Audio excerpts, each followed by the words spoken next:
Now, I know I said that was going to be the last video, and I know I promised I wasn't going to show you guys any more houses, but there's one more thing I wanted to show you with my build in this house, which I own on Exodus with my character Soul, who is currently my main. So, first of all, the partition principle really comes into play here. As you saw in the last video, the entrance hall for small houses is smaller than an apartment, but just by partitioning off the main space and adding some vertical decoration, it really manages to make the space feel a lot bigger. This section here feels about the right size for the whole thing, but I've got a whole corridor running around the outside. The main thing I actually wanted to show you guys is down here, because I actually put an entire second floor in on this build. So we have a landing here which goes across.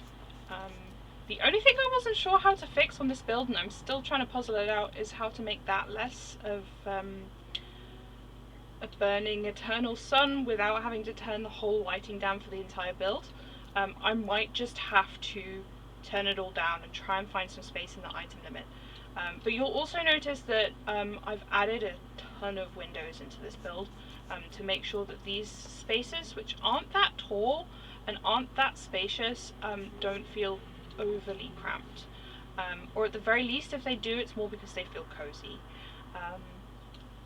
So we have windows, we have curtains instead of doors because they have less overhead and they're easier to float.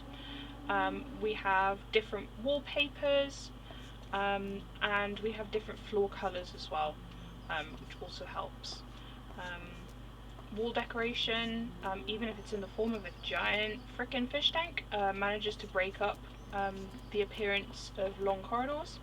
And full height decorations like the bookshelf can really make most of the item limit as well. So heading downstairs, this end space is pretty much the only space which isn't double height. These slanted lofts are really useful for making a space feel freaking huge when it's actually quite tiny.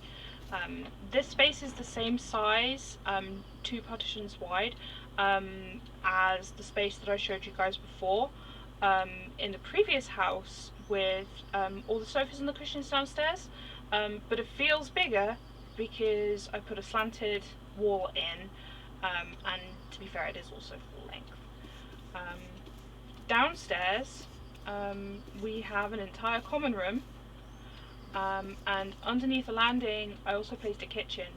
The kitchen doesn't have any windows of its own, but it has a pale coloured wallpaper which genuinely helps to lend a sense of spaciousness. And the fact that the stairs are see-through also helps because it means you don't feel penned in. Even though you can't go there, you can still see the main corridor, and that helps to make it feel more spacious. These are all tricks that you can absolutely apply in an apartment, especially the thing about, you can see it really easily from under here, even though you don't normally take screenshots from this angle. The different colour of the flooring really helps to open things out. I've even used, you can kind of see them glitching together here, rugs in the form of wooden flooring to give the kitchen more of a separate room feel as well. I didn't even need to use a proper door in order to do that. Just the suggestion of a door helps it to feel more like a separate space and therefore to feel more spacious. And finally, going right back to the very first video, the diagonals and the spacing offered by the rug are significant. Find a rug you like, find a rug that matches with the colours you're going for, and use it.